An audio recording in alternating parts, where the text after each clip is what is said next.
two-time Academy Award nominee, a two-time SAG Award winner, who brings Diane and Nyad to such vivid life. Please welcome Annette Bening.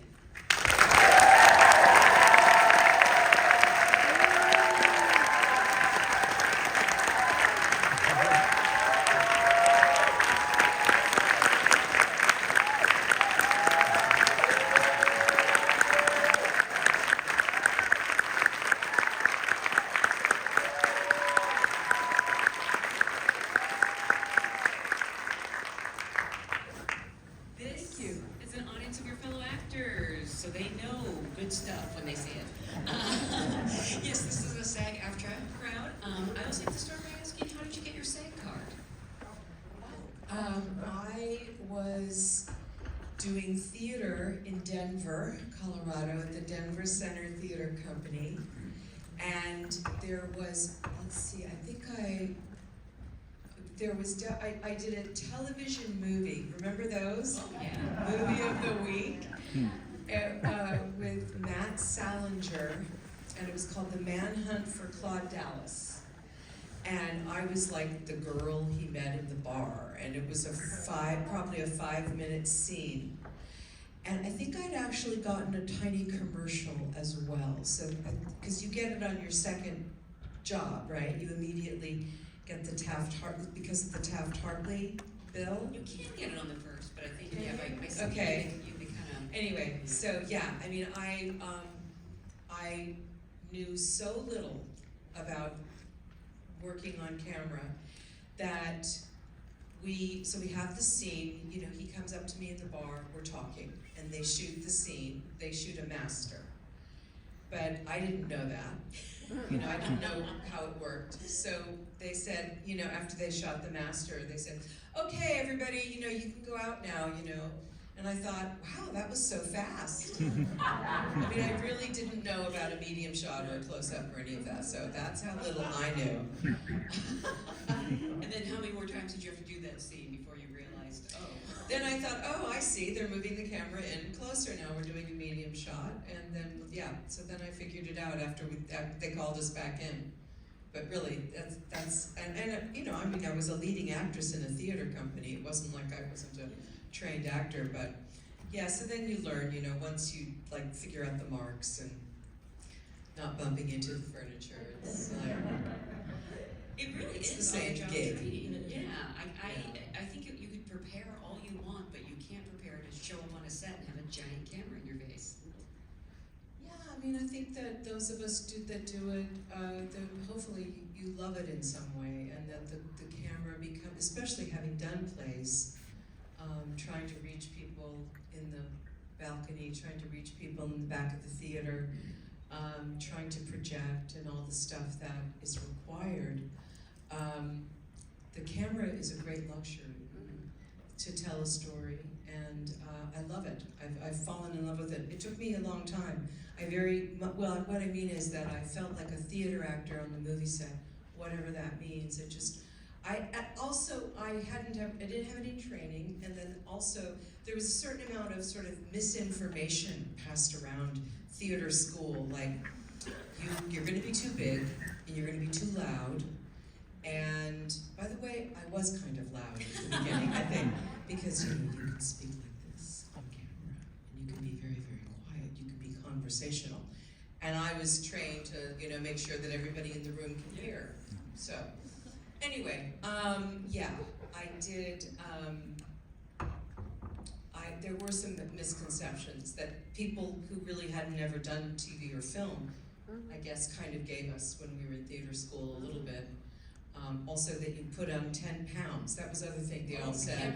And that you have to be smaller, yeah, that you have to, you know, act smaller. But then, as somebody very rightly said, well, that's very negative. You know, you don't want to go in being something you not. You want to be working towards something, so anyway. Oh, I like that, absolutely. Well, again, congratulations on Nyad. It's such an amazing story.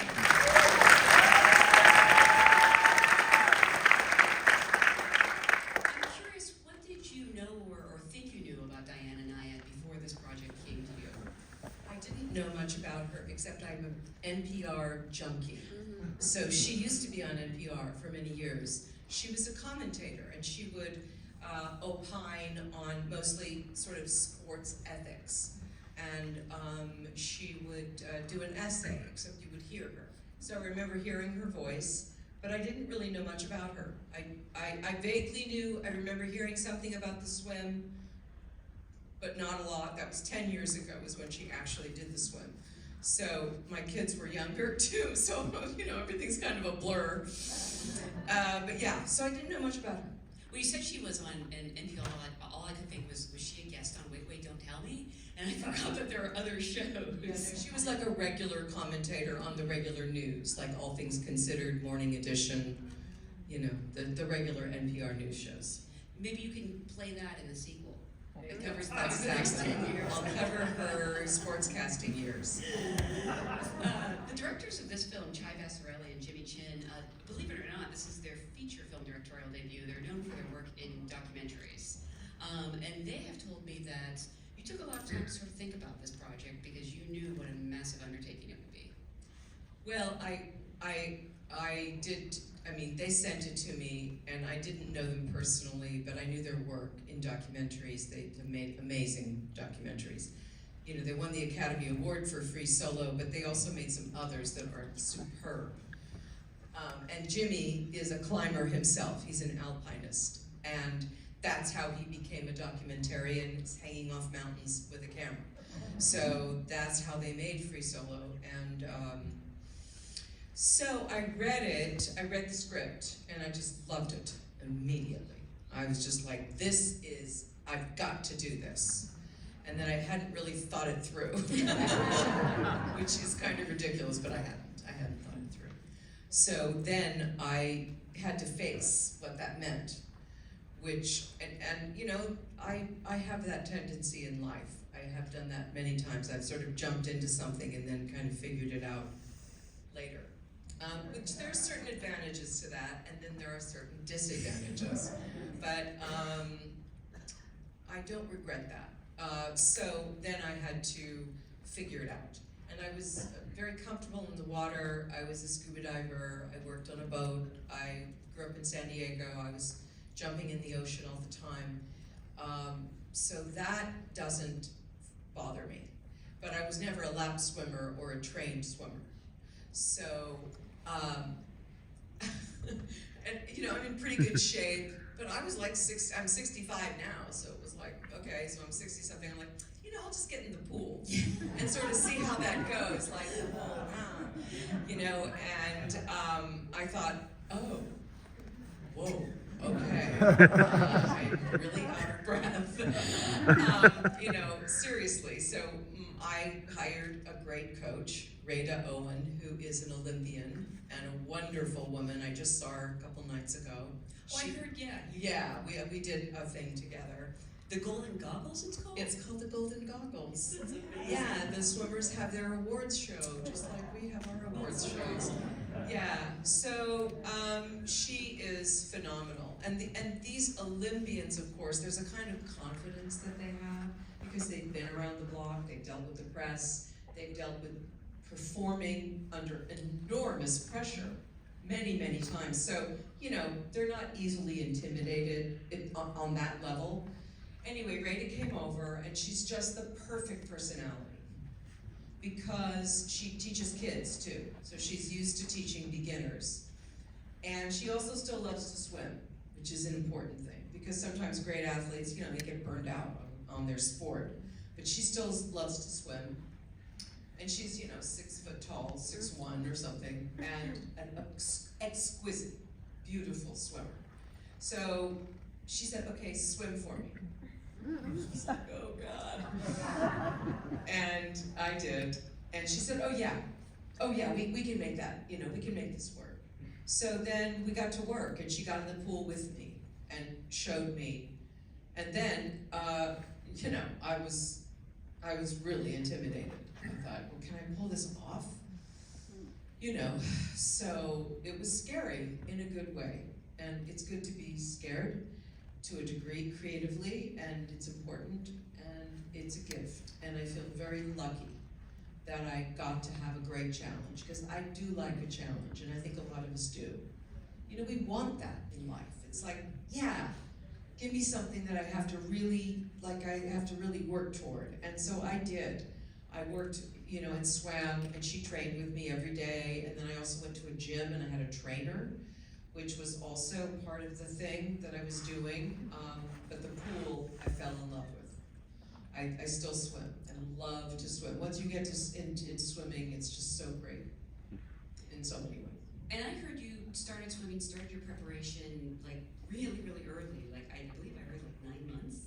No, we had about a year because we also got pushed, thank goodness. So then I had that much more time to just swimming every day and training, and just like anything, the more you practice, the less mental it becomes, and the more your body starts to learn it, and you're not thinking about the way the hand goes in. And my hands at the beginning too were very tense, and she was always talking to me about the hands because she said, Annette, that's one thing the swimmers will really know. They'll really see if you don't get the hand right. So then I had to learn not to crunch my hand. But she was very encouraging, and I worked really hard, and I enjoyed that. I believe actually it was Jimmy and Chai who said they see a lot of parallels between athletes and actors. Probably a lot of people in this room, I've always studied athletes' mentality. I've always found it interesting. Love sports. I'm a huge baseball fan now. But also when the Olympics come and they go into the personal lives, and it's like, oh, they grew up there, and their coach was that, and they started at this age, and then the whole mentality of what does it take to be a great, world-class Olympian athlete. There's something extraordinary about that. So yeah, I've loved studying athletes, and their world in many ways is similar, except that in the end, in their world, it's like you win or lose. Mm-hmm. Whereas our world's a little more gray. It's more gray area. Now, you've played real people before, but I don't know, you got to meet the real Diana. Was that before shooting? Did you have any questions you wanted to ask her?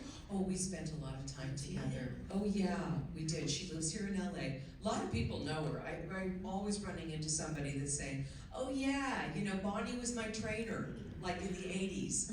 Or somebody else will say, yeah, they play tennis now. They're great friends. They don't live together, but they're just completely tied at the hip. They do everything together, and they talk every day on the phone, and Diana drives Bonnie nuts, and it's hilarious. They're wonderful when they do these Q&As. They're hilarious. Yeah. Bonnie especially, because during the strike, none of us could do anything, and Bonnie was the only one. So then Bonnie, who's usually in the background, because Diana is a big personality. She's hilarious. She's very charismatic. She's got a million stories. She's curious about everything. Bonnie's like usually the one in the shadow. So like Bonnie then got to be like the person flying to Telluride in Toronto, and she's doing all this stuff. So it's really, she's hilarious. She's very, very funny. But yeah, I got to know Diana very well, and she was very kind, and she was completely into the project, and wanted to know everything that she could know. But I got curious about her insides. Her book is very good. The movie's based on her book. The book is great. You don't have to be a swimmer to appreciate her book. She's she's an intellectual, basically. And she's a good storyteller. The book it's a great one. It's called Find a Way. And that tells her story, and there's a lot. She had a tough childhood. She had a lot that happened to her. And we wanted to get that right, but we didn't want to dwell on it. We just wanted it to inform the story, but not oversimplify anything. So I did get to know her. She did trust me. I adore her. We get on very well. And so then Jody and Bonnie were hanging out, and Diana and I were hanging. Then the four of us would hang out and do stuff, and we had a lot of fun and got to know each other very well, and we saw their dynamic together. I had heard that you didn't really know Jody that well before this movie, which for some reason strikes me as crazy, because you're both like legends. I assume there's a club you hang out in or something. Can you sort of talk about how you built the Bonnie-Diana relationship on screen with Jody in real life, because it feels so authentic. Thank you. Thank you very much for that. Jody is a force, and I'm so lucky she did the movie. and I didn't know her. I mean, I had met her. Hello, that was it. I didn't know her. And she doesn't work that much, and she's very selective. And I just when they said they were gonna offer it to her, I just thought, well, you know, she could play Diana. So would she play Bonnie? I don't know. And then she was interested. I heard that. Then she wanted to meet me. So she came to my house. She was definitely like, what's she really like? And yeah, we got on very well, and she had just all kinds of ideas. She's a director, a writer. She's been in the business 57 years, and she just turned 61. She's been in the business almost as long as my husband, and he's 86. She's really has seen it all. And so she's very pragmatic. She's very, very nuts and bolts. It's like, and so full of ideas. And so she started telling me about her ideas. And I was just like, yes, yes, yes. Great, I completely agree, yes. And tell them that, and oh, you're so right about that, and we need you. Like, we need you, Jody. So I tried to, you know, I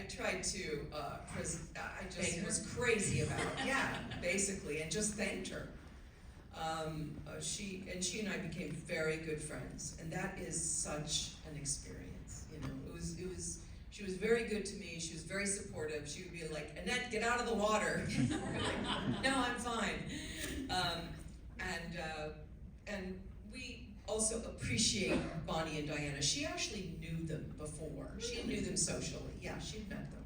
So she knew them. So she kind of knew a little bit more than I did in terms of what these two women were kind of like and what their personalities were, and what this thing that they had done together, and how it manifested in their relationship. And it's such an unusual thing to get to make a story about two women and this bond.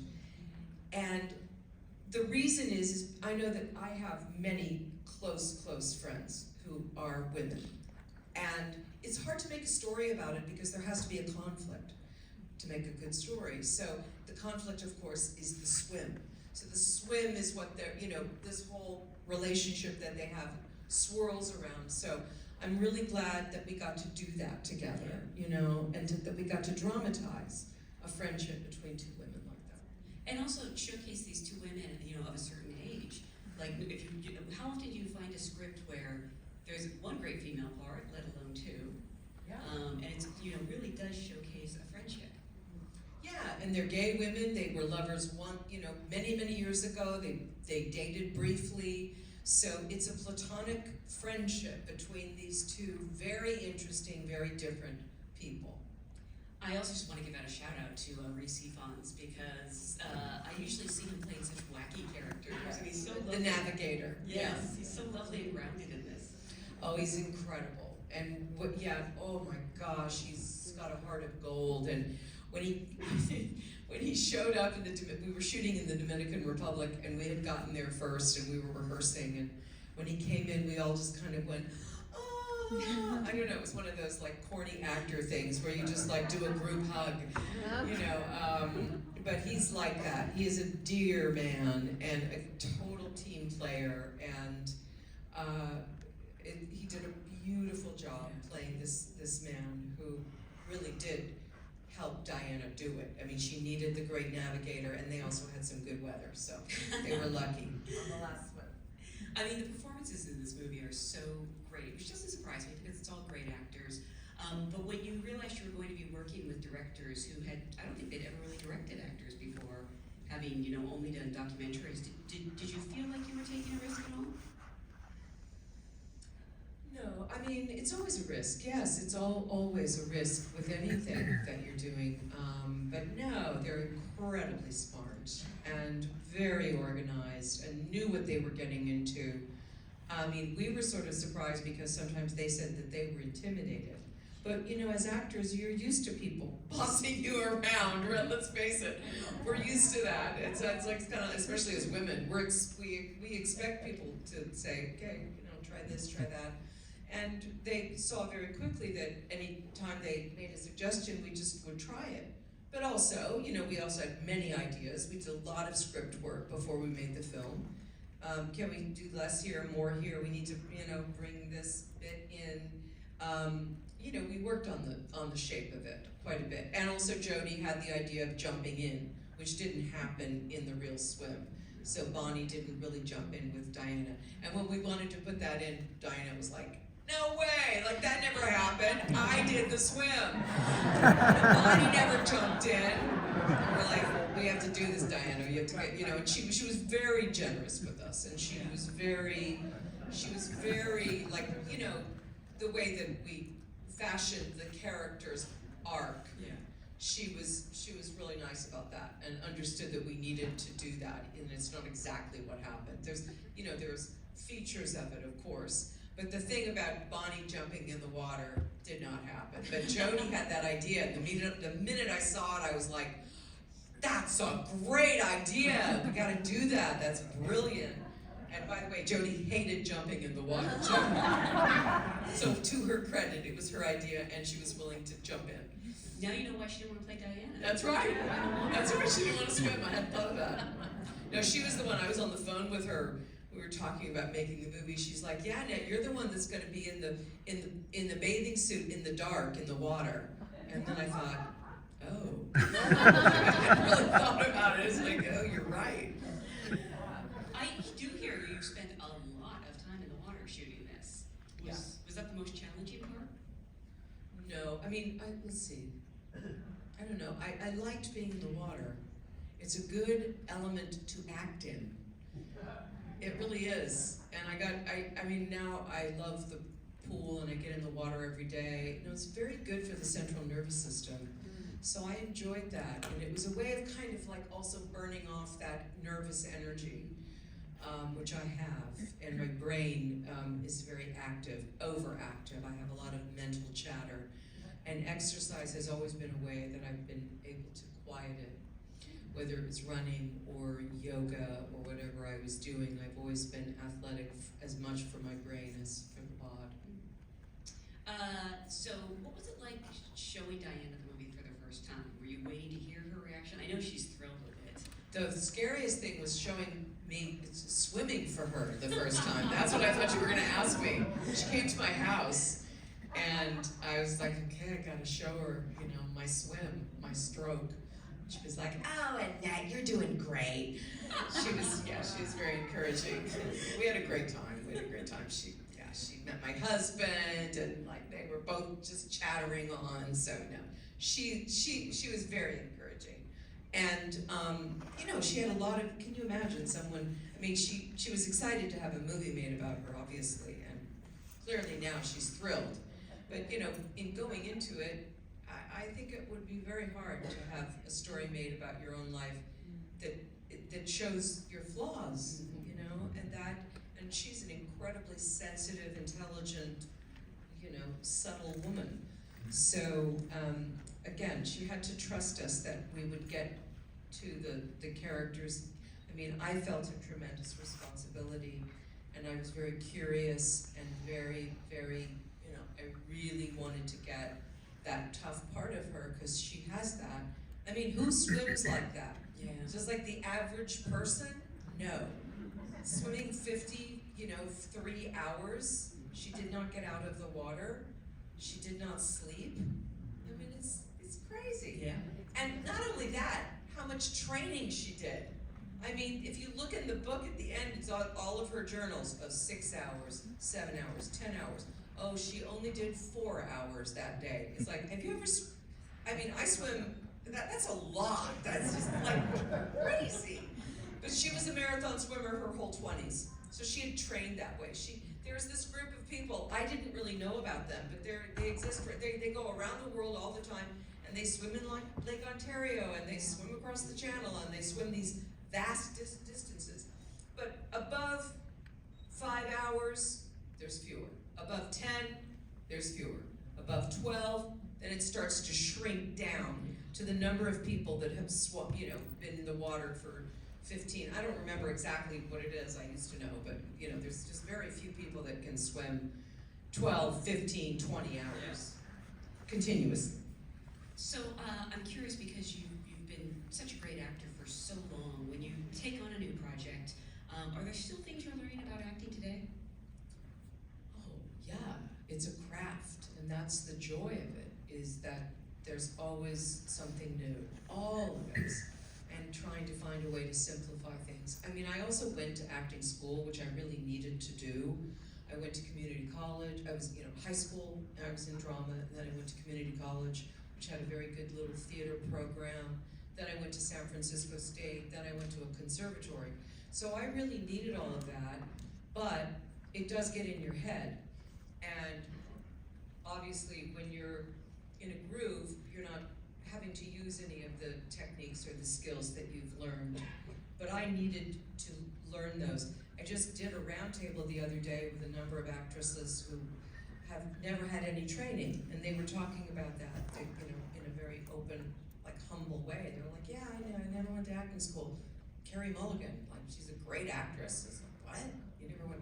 No, she went to Oxford or something instead. She didn't go to San Francisco State. Anyway, yeah, so what I meant by bringing that up is that it gets into your head.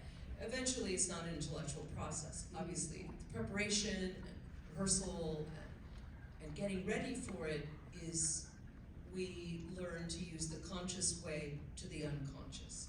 The unconscious is the gold. And we want to fill up that well with as much information, as much sensory, what is it, what music is it, whatever inspires you, thinking of yourself in whatever, there's all kinds of ways that you can talk about acting that begin to sound kind of ridiculous. Or I would only speak that way to actors. So, if there's a certain feeling, there's a certain kind of music, there's a certain painting, photographs, whatever inspires you is valid. And ultimately, in movies and television, it's the moment when the camera's running that maybe you find something that you didn't expect. That's the gold. Everybody can plan. Planning is generally not very interesting. It's what happens when you're just listening.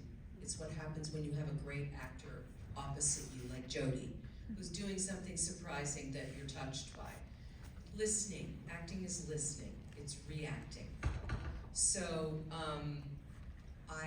I'm really glad that I had all the training that I did, but the further I get into it, the more I forget, which is good. Yeah. But when you're in trouble, it's nice to know, what do I want? What am I doing? What am I trying to get? What do I want that person to do?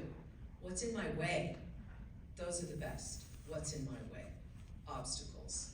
What do I want? What am I trying to do? What's in my way? And if you feel stiff, and you feel phony, or you feel like, something's off, this isn't working, then you can go back to those basics. And it helps. Yeah, I've heard people say it's great to prepare and prepare and prepare so that you can throw it away if you need to. Yeah, prepare for the unexpected, Yeah. isn't it? Yeah.